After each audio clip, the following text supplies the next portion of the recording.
따뜻한 봄 기운이 찾아왔습니다.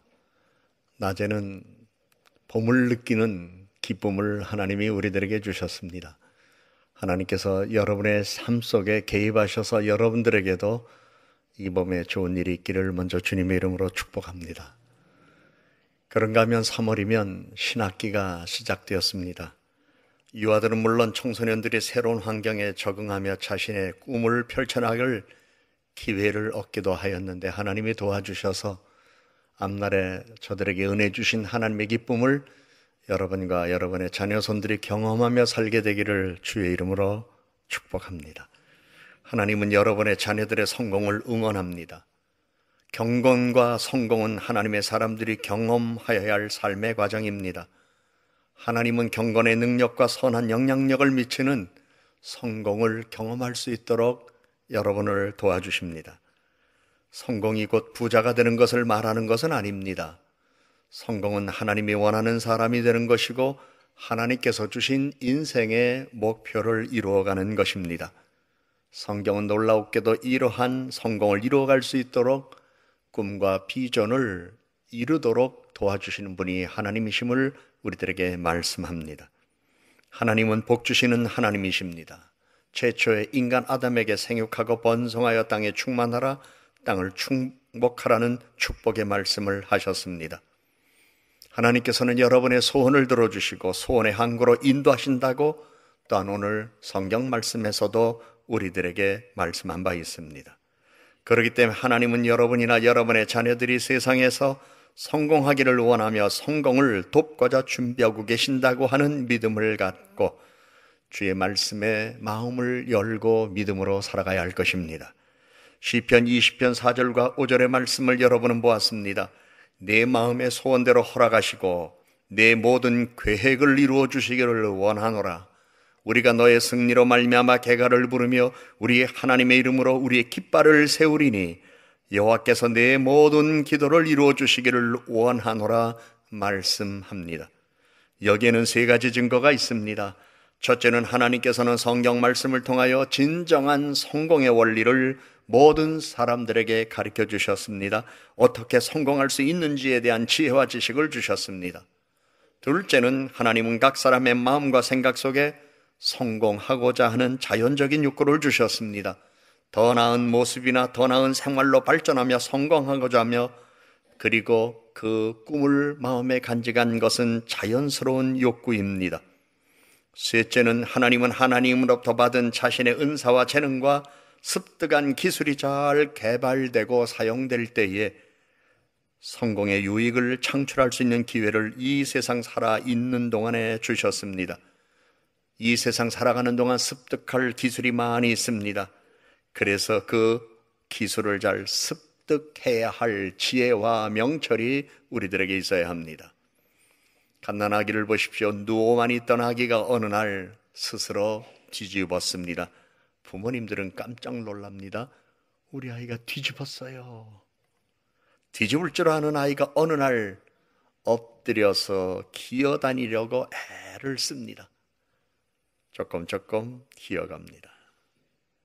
기어다니던 아기가 어느 날 일어나려고 끼우뚱거리다가 자빠지고 넘어지고 그러더니 결국은 뭔가를 잡고 일어나더니 아니면 스스로 일어나더니 걷기를 시작합니다.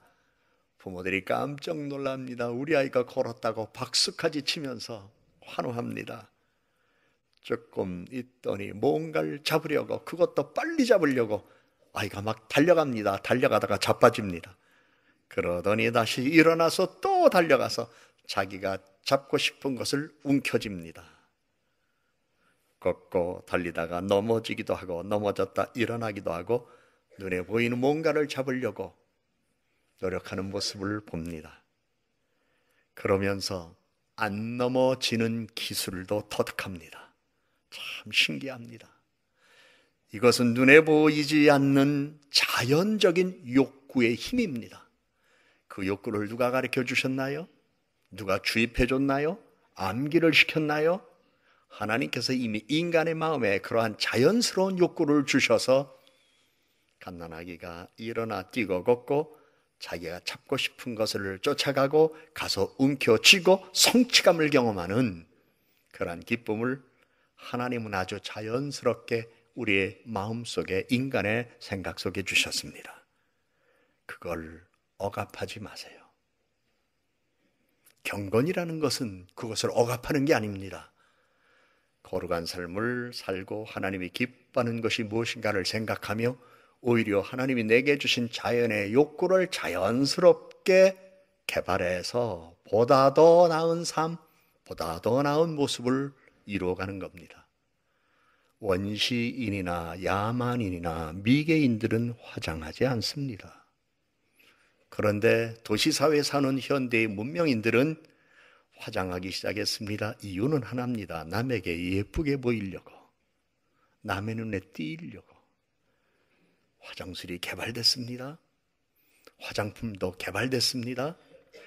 그래서 좋은 화장품, 피부에 손상을 주지 아니하고 남에게 아름답게 보일 수 있는 화장품이 개발되면 불티나게 팔리고, 요즘은 남성용 화장품도 개발되어 팔리며 남성들에게도 인기가 있습니다.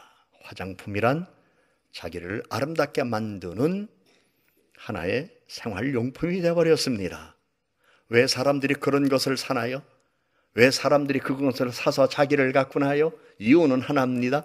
예쁘게 잘 보이며 동시에 사람들에게 편리함과 신뢰감과 믿음직스러움과 그리고 멋있다는 것을 보여주기 위한 겁니다. 멋있기를 원하는 게 죄입니까? 자기를 아름답게 만드는 게 사치입니까?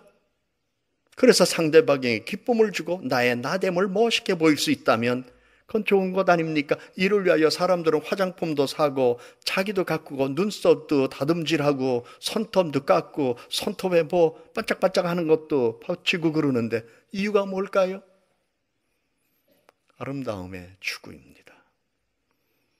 자기 육체에 대한 아름다운 추구만이 우리 인생의 의미는 아닙니다. 목적은 아닙니다. 하나님은 우리 인생에 이처럼 번영과 번창과 형통과 성공에 대한 소망을 자연적인 욕구로 주셨습니다. 이것을 억압하지 마세요. 우리 하나님은 우리가 하는 모든 일이 잘 되기를 원하십니다. 그래서 성경은 사랑하는 자여 내 영혼이 잘됨 같이 내가 범사에 잘되고 강건하기를 내가 간구하노라 말씀합니다. 이 말씀은 사랑하는 자여 내 영혼이 번영함같이 네가 범사에 번영하고 강건하기를 내가 간구하노라는 말씀입니다. 또 이 말씀은 사랑하는 자여 내 영혼이 잘된같이 네가 하는 모든 일들이 잘 풀리기를 원하노라는 말씀이기도 합니다. 혹시 지난 겨울 동안 여러분의 삶 속에서 꼭 풀려야 하는데 풀리지 않는 문제들이 있었다면 이제 하나님께서 이 3월에 은혜를 주셔서 잘 풀리기를 주님의 이름으로 축복합니다. 세상에는 고난과 시련 가운데 있는 사람도 있지만 고난과 시련을 이긴 사람들도 있습니다. 그래서 우리 부모들은 자녀를 축복해야 합니다. 성경에 보면 하나님 시초인간 아담을 축복하셨습니다. 뿐만 아니라 하나님은 모세에게 말씀하셨습니다. 이스라엘 백성들에게 이렇게 축복해라. 그래서 아론과 그의 아들들은 제사장으로서 이스라엘 백성들을 축복했습니다. 하나님으로부터 내가 축복을 받고 내가 받은 축복을 나와 더불어 살아가는 사람들에게 축복하는 것은 우리의 삶에 아주 자연스러운 일입니다. 그런데 하나님으로 받은 축복을 모르는 사람은 남에게 축복할 줄도 모릅니다. 그래서 내가 하나님의 축복을 받는 믿음의 사람이라면 언제나 우리의 이웃을 축복하며 살아야 하는데 그 첫째가 자기 자신을 축복하십시오. 두 번째로 여러분의 자녀들을 축복하십시오. 하나님은 축복의 물결을 우리들에게 주셔서 그 기쁨 속에 살아가도록 은혜를 베풀어 주실 것입니다. 성경은 하나님의 권위를 부여받은 부모들에게 자녀들이 순종할 것을 가르치지만 자녀들의 성공과 번영을 위하여 부모가 축복할 걸 말씀하시며 이삭과 야곱과 요셉의 축복 기도를 우리들에게 이미 보여주셨습니다. 하나님의 사람은 미래의 번영과 미래의 허영을 분별하여 믿음과 지혜로 자신의 성장을 위하여 노력해야 합니다. 성실하고 근실한 삶의 태도를 위하여 거룩한 하나님의 말씀을 읽고 들으며 지키며 살아야 합니다. 창세기에 소개된 꿈꾸는 자 요셉은 청소년기에 꿈을 꾸었습니다. 그는 그 꿈 때문에 형들로부터 어려운 일을 당하고 했습니다. 그러나 하나님이 함께 하셔서 꿈을 이룬 성공한 사람이 되어 자기를 죽이려 했던 형들을 도와주며 살았습니다. 출애굽기에 소개된 모세는 세상에 태어나 후 얼마 되지 않아 테바라고 불리는 갈대상자에 누여 나일강에 띄어졌습니다.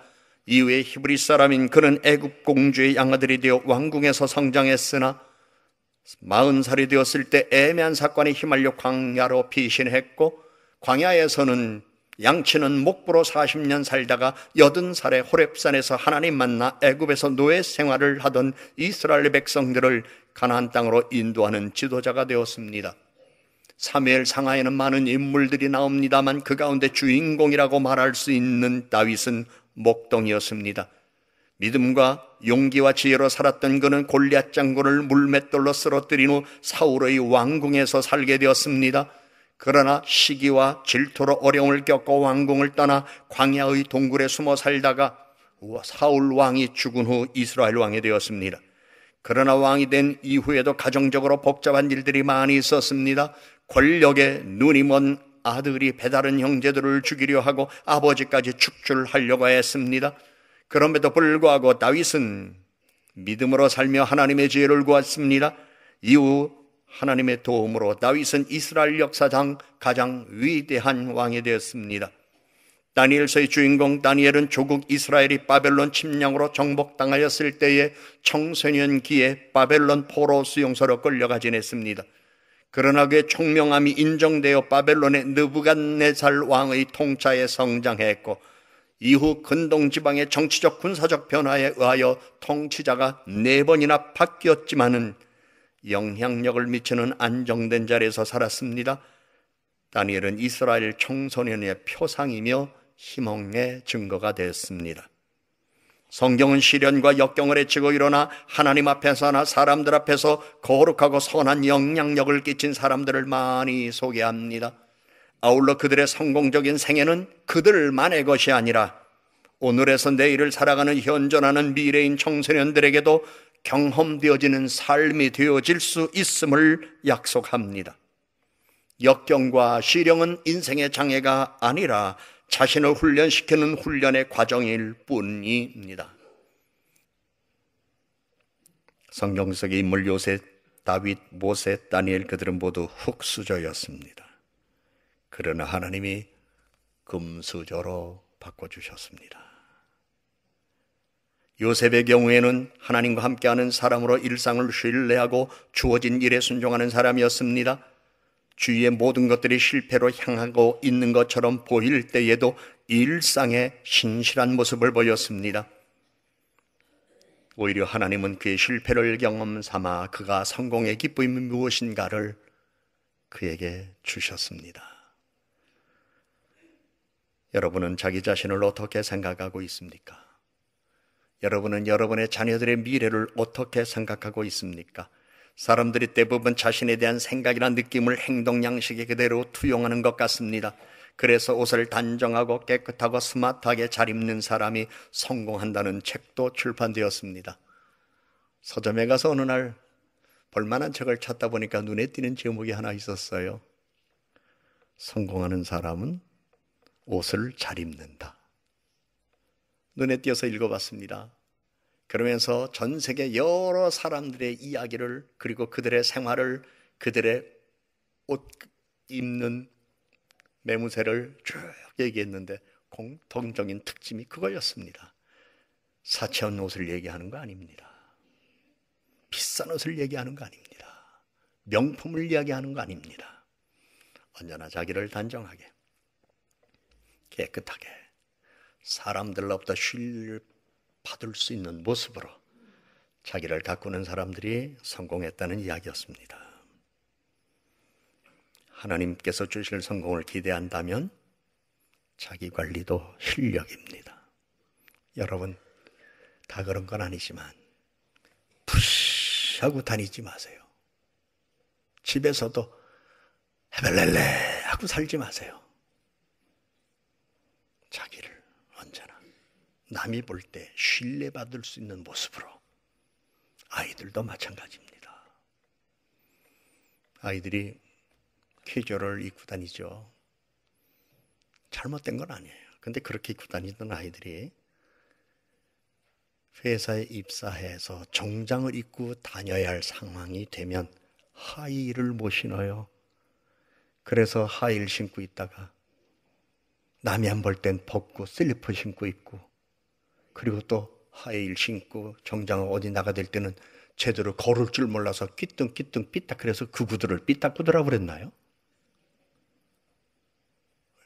배질 않아서. 캐주얼 청바지 뭐 이런 거 자유분방하게 지내다가 정장을 입으면 그때부터 남의 옷 빌려, 분명히 자기가 자기 몸에 맞는 옷을 샀는데도 남의 옷 빌려 입은 것 같이 괜히 쭈삣쭈삣하고 괜히 옷깃은 왜 잡아당겨요? 그럼 스스로 불안해해. 왜? 훈련이 안 돼서, 몸에 배지 않아서.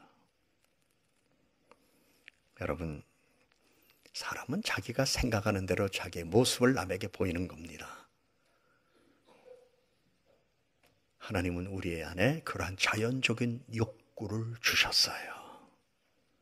자연의 욕구를 그냥 억압하지 마세요. 거기에 하나님께서 주신 지혜와 명철, 그리고 말씀으로 자기를 더 만들어 가세요. 그래서 경공과 번영, 또는 경공과 성공, 경공과 형통, 경공과 축복이 균형 잡힌 삶을 살아가는 것, 그러한 삶을 우리 하나님은 우리에게 원하시기 때문에 계속 하나님은 우리를 응원해 주십니다. 사도 바울은 복음을 전하러 다닐 때 수없이 많은 부정적인 반응과 상황에 부딪혔습니다. 그는 생의 마지막을 감금된 상태에서 보내야 했습니다. 그러나 빌립보 성도들에게 보낸 편지를 보면 모든 필요를 채워주실 하나님을 믿었습니다. 그리고 범사에 감사했습니다. 그리고 자족하는 생활을 하고 있다는 것을 표현했습니다. 역경이고 패배를 의미하는 건 아닙니다. 항상 하나님의 가장 높으신 최선의 뜻을 믿어야 합니다. 하나님은 경건한 성공의 방식으로 여러분이 성공하도록 힘이 되어주시고 도와주실 것입니다. 성경에는 하나님이 가르쳐주신 성공이 있습니다. 요한 3서 2절 말씀에서 하나님은 성도들이 개인의 건강과 영적인 삶에서 번영하기를 원하는 말씀을 주셨습니다. 물질적, 사회적, 자연적, 경제적, 외부적인 삶 속에서 번영하기를 원하는 말씀을 주셨는데, 찰스 스탠리는 그것을 행동하는 온전함이라고 표현했습니다. 하나님은 모세에게 말씀하셨습니다. 너는 제사장 아론과 그의 아들들에게 이스라엘 자손을 위하여 이렇게 축복하라. 여호와는 내게 복을 주시고 너를 지키시기를 원하며, 여호와는 그의 얼굴을 내게 비추사 은혜 베푸시기를 원하며, 여호와는 그 얼굴을 내게로 향하여 드사 평강 주시기를 원하노라 말씀하시며, 내 이름으로 이스라엘 자손에게 축복하라. 내가 그들에게 복을 주리라. 하나님께서 하신 말씀입니다. 내가 복 주는 게 아닙니다. 내가 할 일은 여러분을 축복하는 겁니다. 그러나 복은 내가 주는 게 아니라 복은 하나님이 여러분에게 주십니다. 나는 여러분을 축복합니다. 하나님은 여러분의 성공을 도와주실 것입니다. 하나님은 여러분의 자녀들의 성공을 도와주실 것입니다. 하나님은 반드시 여러분을 축복하십니다. 성공은 어떤 과정의 끝이 아닙니다. 성공은 인생이라 불리는 과정을 어떻게 밟아 나가느냐는 겁니다. 하나님은 여러분의 인생의 과정에 함께 하십니다. 그래서 우리는 성공을 위한 욕구를 가져야 합니다. 갓난아기를 관찰하면서 참 신비함을 봅니다. 뒤집는 것도 신기하잖아요. 기어다니는 것도 신기하잖아요. 걷는 건 더 신기하지요. 뜀박질하는 건 더더욱 신기하지요. 그런데 아기의 성장하는 모습을 보며 경이로움의 탄성을 울리면서 왜 자신 안에 있는 자연의 욕구, 하나님께서 주신 가장 자연스러운 욕구, 그걸 억압하나요? 왜 억압하나요? 말씀이 없기 때문에, 믿음이 없기 때문에, 나를 키워주시고 응원해 주시고 격려하시는 하나님의 음성을 듣지 못했기 때문에. 하나님은 여러분을 축복하십니다. 축복을 마음에 간직하고 하나님께서 제일 축복을 기다리는 여러분 되시기를 주님의 이름으로 축복합니다. 자신을 하찮게 보지 말아야 합니다.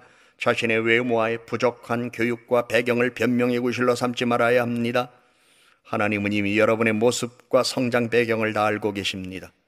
하나님은 젊은이들에게는 성공을 향한 꿈을 주시고 인생 후반부에 있는 사람들에게는 살아서 내가 다른 사람을 섬기며 거룩한 성령의 열매 맺는 인생을 살도록 도와주셨습니다. 하나님은 여러분에게 재능을 주셨습니다. 능력을 주셨습니다. 하나님께서 여러분에게 주신 능력과 재능을 과소평가하지 말아야 합니다. 내게 주신 능력 안에서 내가 모든 것을 할 수 있다는 믿음을 가져야 합니다. 능력이 부족하다면 기도하세요. 기도의 힘은 성공과 연관되어 있습니다. 신앙은 신비의 은혜를 경험하게 합니다.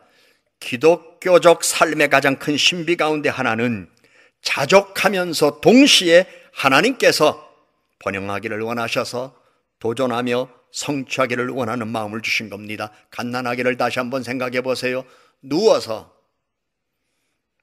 엄마가 모유 대신에 우유를 담아 우유병을 젖꼭지 이렇게 물려줬더니 갓난아이가 누워서 두 손으로 그 우유병을 잡고 잘 빨아먹습니다. 그런데 그 아이가 세상에 태어나서 평생을 우유병에 담아준 우유 자기 손으로 누워서만 빨아먹고 있는 걸 만약에 여러분이 평생 해본다면 속상하지 않을까요? 나는 속상할 것 같아요. 그런데 어느 날 쪽쪽쪽쪽 빨아먹더니 힘이 없어서 놓쳤어요. 왕 하고 울어요. 울어도 도와줄 사람이 주변에 아무도 없었어요. 엄마가 잠깐 어디 갔어요? 그 아이가 왕 하면서 우유병 다시 잡아보려고 자기도 모르게 감을 잡고 이쪽으로 떨어졌다고 생각하고 감을 잡고 몸을 돌리는 순간 뒤집기를 했어요. 그때부터 이제 뒤집기 시작하는 거예요. 놀라운 일 아니에요? 그런데 왜 자기 인생은, 자기 자신은 그런 도전이 없나요? 하나님이 욕구를 주셨는데, 자연적인 욕구를 주셨는데, 난 그거 싫어. 정말 싫어요? 싫은 게 아니죠. 다른 핑계거리가 그 안에 있죠. 그런데 그 핑계거리를 말하면 창피하니까 그냥 나는 싫어 이러고 넘어가는 거죠. 정말 싫어요? 싫지 않아요. 속이는 거예요. 자기 자신을 속이지 마세요. 아주 그럴듯하게 자기를 미워하고 포장하지 마세요. 하나님은 여러분이 성공하기를 원하셔요. 하나님은 여러분 자녀들이 성공하기를 원하셔요. 우리 하나님, 자족함과 함께 보다 더 나은 모습으로 전진하고자 하는 자연스러운 욕망을 우리들에게 주셨어요. 죄만 안 지면 되는 거 아닙니까? 하나님 의지하는 여러분, 하나님은 오늘도 여러분과 여러분의 자녀들을 도와주시려고 함께 하시는 분임을 믿고 여러분을 도우시는 하나님, 여러분의 성공을 도우시는 하나님, 그분의 축복 속에서 살아가십시오.